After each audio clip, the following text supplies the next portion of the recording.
If you don't know, now you know. Set to make his long-awaited UFC debut, we have the Dreamkiller Gaston Bolanos, and if you haven't checked it out just yet, make sure you get a chance to watch our big-time keeping score video that came out. It is a standalone, I'm not going to call it a masterpiece, but it's a standalone video that goes all through the life and times of the forgotten chosen one that is Gaston Bolanos, going to be taking on the Dragon Aaron Phillips, and he's in his second turn with the UFC.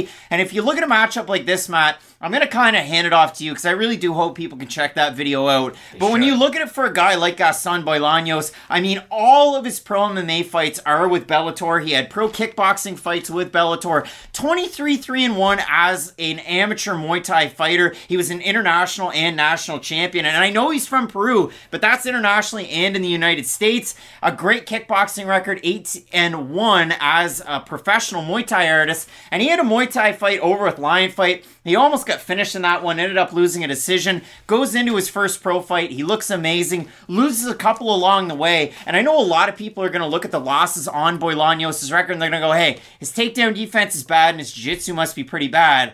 That's not necessarily the complete story about those fights, but when you look at a guy like Bolanos, if you want to highlight, I mean, his 2017 knockout of the year and his spinning back elbows are amazing. So Bolanos, the Muay Thai striker, and Aaron Phillips, I know he's got a Brazilian Jiu-Jitsu black belt, but that isn't what butters the bread. His Taekwondo really is his foundational skill set. He owns his own head kicks MMA, and these two guys back in 2021, I'll throw the picture up there, they trained together, so pretty cool stuff, and a little bit of synergy between these guys going into the matchup. But again, I know a lot of the shine's going to be on Peru's Gaston Bolanos. It definitely will be, and that's for good reason, because again, if you just judge a fighter by a highlight reel, he has one of the better ones out there. But when you do the deep dive and go back and watch his film, and it is so easy to find, he fought in Bellator, it is the second biggest organization in North America. He's an easy fighter to find. Like, you guys probably know who Gaston Bolanos is at this point, but if you do kind of dig a little bit deeper than just the big kind of spinning actions, he has great Muay Thai, he has good activity, but there are a few concerning things even in his offensive game that I do worry about, and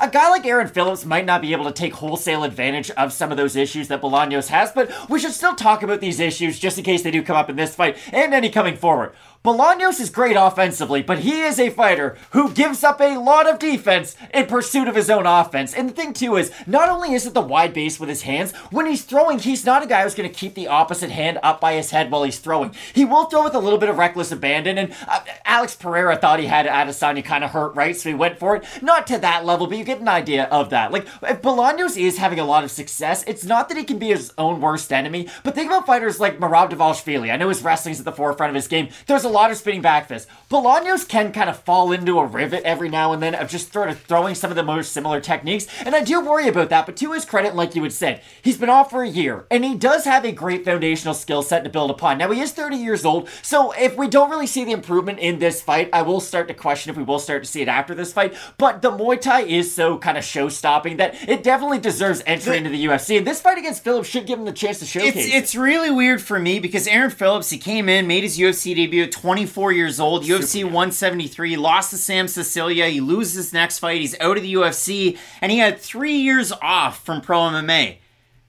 And then he goes and he wins quite a few fights in a row. And his last fight is with Cajuns versus Cowboys 1. And in that fight, to get himself back into the UFC against Ariston França, he gets dropped really early on in the round. And his corner is definitely the one that's holding the phone up next to the cage. And it's like, no, man, don't end the fight. And I'll say exactly what it was. Let him fight, Menard! Let him fight, Menard! And the guy keeps yelling at the referee, who I assume is named Menard, and they let it go on. I scored the first round of 10-8 for França, and then in the second round, França looks like he's going to finish Phillips again, and he runs completely out of steam, and Phillips takes over with the ground and pound and gets the win. He comes in and takes on Jack Shore, and he struggles with the issues that he struggled with when he made his UFC debut. Aaron Phillips, he could be very, very good at jiu-jitsu. We just haven't seen it in the UFC, but his takedown defense has really struggled. His striking defense has struggled. It's very, very fun to watch. Phillips can be a more active striker than Bolanos, which you might say, well, Craig, that's an insane thing to say.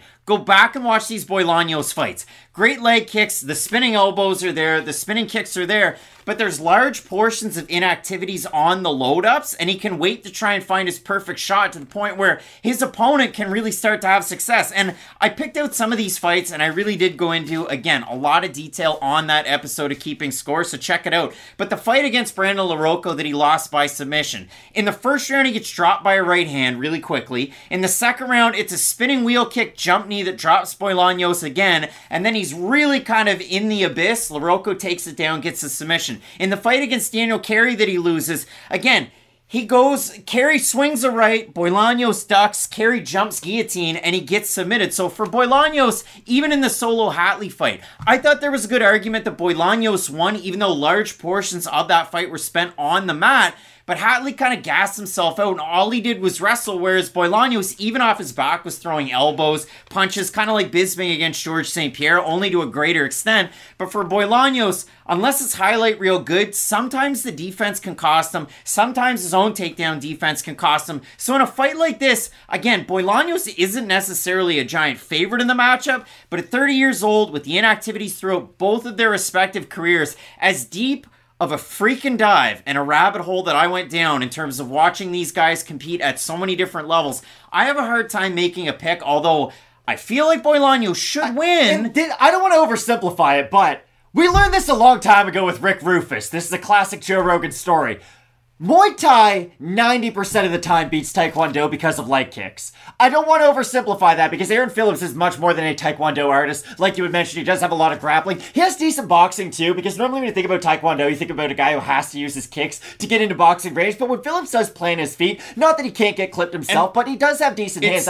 I go back to the leg kick factor of Bolanos, and is that just kind of a hill too steep for Aaron Phillips to climb? And it's kind of funny with Phillips having billed as a Taekwondo fighter with a jiu-jitsu black belt, so like Anthony Pettis or Alex Morono, but Aaron Phillips, when he brings it in, really low hands, almost like a Lyoto Machida karate type of style, and Phillips has trained with Lyoto Machida in the past. I threw a video on Keeping Score. Check it out. Again, you look at the odds, Bolanos is the favorite in the matchup ever so slightly. We're going to have a look at the Tapology votes, and listen, surprise to us, say to you, I'm going to say over under 85% Bolanos because he is a huge star. I think they'll be under 85. And they are under 85. 946 total votes, 76% Bolanos, 75% by knockout. For the 24% that have Phillips, it is 63% who happen to win by decision. I think Phillips has a great opportunity to get a finish in this fight over a decision, because for Phillips, 4 of those 5 wins outside of the UFC on his road back, they were by finish. Bolanos can get hit, can get clipped. Exactly. And if you hit him and you rush in with the jiu-jitsu and you kind of get him out of that striking mindset, you can really take over with your own skill set. But for me, I'm going to go with Gaston Bolanos. I think he can clip Aaron Phillips in the matchup, and I think he can have a lot of success with his strike. I mentioned the leg kicks because I do think those are going to be the main X factor of this fight. I think if Bolanos can start to stifle some of the movement that Phillips does have on the outside, it's just going to make him more available to be hit. And I'm not saying Bolanos is going to hit him with some crazy spinning back fist, but you get the idea. It will make him more available to be hit, and that should swing the favor to Bolanos. And before we go, one giant note. This is Gaston Bolanos' first career fight at bantamweight. He's never fought at bantamweight, super lightweight for a lot of his Muay Thai experience, featherweight as well. So eager to see the chin and the weight cut at 30 for the first time at 135. So giant disclaimer there. Make sure you check out Keeping Score. It is the forgotten chosen one here on the YouTube channel. It should be a lot of fun. You're going to want to keep it locked in with Fight Night Picks, and as we always say, let's get into it.